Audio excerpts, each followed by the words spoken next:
আসসালামু আলাইকুম। বিএসসি আন্তর্জাতিক সংবাদে আপনাদের স্বাগত। শুরুতে জানাবো প্রধান সংবাদের শিরোনাম। গাজায় গণহত্যাকাণ্ডে নেতানিয়াহুও জড়িত, গ্রেফতারি পরোয়ানা জারি করে বলল এরডোগানের তুরস্ক। সেনার শুল্কহীন বিপণিতে বিক্রি হচ্ছে ট্রাম্পের পারিবারিক সংস্থার তৈরি মদ, ক্ষমতার অপব্যবহারের অভিযোগ। পারমাণবিক অস্ত্র পরীক্ষার প্রস্তুতির সম্ভাবনা নিয়ে কাজ করছে রাশিয়া, ল্যাভরভ। আফগান পাকিস্তান উত্তেজনা থামাতে ইসলামাবাদ যাচ্ছেন তুর্কি মন্ত্রীরা। হাসিনার বিরুদ্ধে রায় ঘোষণার দিন ঢাকা লকডাউনের ডাক আওয়ামী লীগের, গোলমালের আশঙ্কা বাংলাদেশ পুলিশের। নির্দিষ্ট কিছু রোগ থাকলে ভিসা মিলবে না আমেরিকার, বিভিন্ন দেশের দূতাবাসে নির্দেশ পাঠাল মার্কিন বিদেশ দফতর। কি যুক্তি? যুক্তরাষ্ট্র যদি ইরানের সঙ্গে সহযোগিতাপূর্ণ সম্পর্ক স্থাপন করতে চায়, তাহলে অবশ্যই ওয়াশিংটনকে ইসরায়েলের প্রতি সমর্থন থেকে সরে আসতে হবে। ইরানের সর্বোচ্চ ধর্মীয় নেতা আয়াতুল্লাহ আলী খামেনি সোমবার এ তথ্য জানিয়েছেন। আজ সোমবার তেহরানে এক অনুষ্ঠানে খামেনি বলেন, যুক্তরাষ্ট্র স্বভাবগতভাবে আগ্রাসী এবং আত্মসমর্পণ ছাড়া আর কিছুই তারা গ্রহণ করে না। তারপরও যুক্তরাষ্ট্রের সঙ্গে সহযোগিতাপূর্ণ সম্পর্ক স্থাপনের ব্যাপারটি আমাদের বিবেচনায় আছে। যদি তারা ইসরায়েলের জায়নপন্থীদের সমর্থন দেওয়া বন্ধ করে, মধ্যপ্রাচ্য থেকে তাদের সামরিক ঘাঁটিগুলো প্রত্যাহার করে নেয় এবং এই অঞ্চলের বিভিন্ন ইস্যুতে নাক গলানো বন্ধ করে, তাহলে আমরাও যুক্তরাষ্ট্রের সঙ্গে সহযোগিতাপূর্ণ সম্পর্ক স্থাপনের ব্যাপারটি গুরুত্ব দিয়ে বিবেচনা করব। ইরানের সঙ্গে একসময় যুক্তরাষ্ট্রের কূটনৈতিক সম্পর্ক ছিল, কিন্তু ১৯৭৯ সালে দেশটিতে ইসলামী বিপ্লব এবং তার জেরে ইসলামপন্থী শাসক গোষ্ঠী ক্ষমতাসীন হওয়ার পর তেহরানের সঙ্গে সম্পর্ক ছিন্ন করে ওয়াশিংটন। তবে কূটনৈতিক সম্পর্ক ছিন্ন করলেও শিয়া মুসলিম অধ্যুষিত মধ্যপ্রাচ্যের এই দেশটির সঙ্গে বিগত দশকগুলোতে বিভিন্ন ইস্যুতে দ্বন্দ্বে জড়িয়েছে যুক্তরাষ্ট্র। এর মধ্যে গত প্রায় ২ দশক ধরে দুই দেশের মধ্যে যে বিষয়টি নিয়ে দ্বন্দ্ব চলছে, সেটি হল ইরানের পরমাণু প্রকল্প। ইরানের এই পরমাণু কর্মসূচি ও ক্ষেপণাস্ত্র নিয়ে চলতি বছর জুন মাসে ইসরায়েল এবং যুক্তরাষ্ট্রের সঙ্গে সংঘাত হয়েছে তেহরানের। তারপর থেকে দুই দেশের সম্পর্কের তিক্ততা আরও বেড়েছে।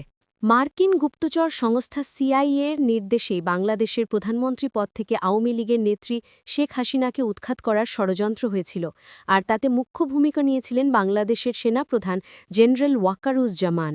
হাসিনা জামানায় বাংলাদেশের স্বরাষ্ট্রমন্ত্রী তথা আওয়ামী লীগের প্রথম সারির নেতা আসাদুজ্জামান খান কামাল একটি বইয়ে এমনই দাবি করেছেন বলে নিউজ ১৮ প্রকাশিত একটি খবরে দাবি।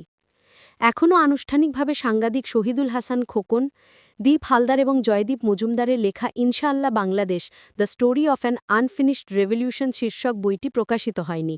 তবে জ্যাগরনট পাবলিশার্সের প্রেসে প্রকাশিতব্য বইয়ের অংশবিশেষ ইতিমধ্যেই ফাঁস হয়েছে সংবাদ মাধ্যমে। তাতে রয়েছে কামালের সাক্ষাৎ। সেখানে তিনি বলেছেন, হাসিনার আত্মীয় ওয়াকার আদতে সিআইএর চর, তিনি হাসিনার পিঠে ছুরি মেরেছিলেন। ভেনেজুয়েলার সঙ্গে চলমান উত্তেজনার মাঝে দেশটির কাছাকাছি পুয়ের্তো রিকোতে একটি পরিত্যক্ত ঘাঁটি সংস্কার করছে মার্কিন যুক্তরাষ্ট্র। স্যাটেলাইটে ধারণ করা ছবিতে এই সংস্কার কাজ ধরা পড়েছে বলে ব্রিটিশ বার্তা সংস্থা রয়টার্সের প্রতিবেদনে জানানো হয়েছে। এতে বলা হয়েছে, পুয়ের্তো রিকোর সাবেক রুজভেল্ট রোডস নৌঘাঁটিতে মার্কিন নির্মাণ কার্যক্রম গত ২০ বছরেরও বেশি সময় ধরে বন্ধ ছিল। হঠাৎ করে গত ১৭ সেপ্টেম্বর থেকে এই ঘাঁটিতে সংস্কার কার্যক্রম শুরু হয়েছে। স্যাটেলাইটে ধারণ করা ছবিতে দেখা যায়, ঘাঁটির রানওয়েতে যাওয়ার পথ পরিষ্কার এবং পুনর্নির্মাণের কার্যক্রম চলছে। অন্যদিকে মার্কিন যুক্তরাষ্ট্র পুয়ের্তো রিকো এবং সেন্ট ক্রোয়েক্স দ্বীপে বেসামরিক বিমানবন্দর অবকাঠামো সম্প্রসারণ করছে। দেশটির ভার্জিন দ্বীপপুঞ্জের মাঝে এটি একটি। ভেনেজুয়েলা থেকে এসব এলাকার অবস্থান প্রায় ৮০০ কিলোমিটার দূরে। এ বিষয়ে মার্কিন সংবাদ মাধ্যম মিয়ামি হেরাল্ড এক প্রতিবেদনে বলেছে, যুক্তরাষ্ট্র ভেনেজুয়েলায় হামলা করার সিদ্ধান্ত নিয়েছে এবং এই আক্রমণের জন্য প্রয়োজনীয় পরিকল্পনা তৈরি করা হয়েছে। আগামী কয়েকদিন, এমনকি কয়েক ঘণ্টার মধ্যে হামলা শুরু হতে পারে বলে আশঙ্কা করা হচ্ছে। ক্যারিবীয় অঞ্চলে মার্কিন সেনা মোতায়েনের কারণে ওয়াশিংটন এবং কারাকাসের মধ্যে উত্তেজনা ক্রমশ বৃদ্ধি পাচ্ছে। ভেনেজুয়েলার প্রেসিডেন্ট নিকোলাস মাদুরো বলেছেন, মার্কিন প্রেসিডেন্ট ডোনাল্ড ট্রাম্প কথিত মাদকের বিরুদ্ধে যুদ্ধর অজুহাতে যে যুদ্ধ থামানো সবচেয়ে সহজ বলে মনে করেছিলেন, সেটাই এখনও থামাতে পারেননি। মেনে নিলেন আমেরিকার প্রেসিডেন্ট ডোনাল্ড ট্রাম্প। রাশিয়া এবং ইউক্রেনের মধ্যে ২০২২ সাল থেকে যুদ্ধ চলছে। আমেরিকার প্রেসিডেন্ট হিসাবে ক্ষমতায় আসার আগেই ট্রাম্প দাবি করেছিলেন এই যুদ্ধ নিমেষে থামিয়ে দিতে পারবেন, কারণ রাশিয়ার প্রেসিডেন্ট ভ্লাদিমির পুতিনের সঙ্গে তার সুসম্পর্ক রয়েছে। এমনকি যে সময়ে এই যুদ্ধ শুরু হয়েছে সে সময়ে তিনি নিজে আমেরিকার ক্ষমতায় থাকলে যুদ্ধটাই হতো না বলে দাবি করেছিলেন। কিন্তু টানা চেষ্টার পরেও রাশিয়া ইউক্রেনের দ্বন্দ্বের সমাধান মেলেনি। ট্রাম্পকে জিজ্ঞাসা করা হয়েছিল, পুতিন না চীনের প্রেসিডেন্ট শি জিনপিং, কাকে সামলানো বেশি কঠিন বলে মনে করেন তিনি? কোনো একজনকে বেছে নিতে রাজি হননি মার্কিন প্রেসিডেন্ট, বরং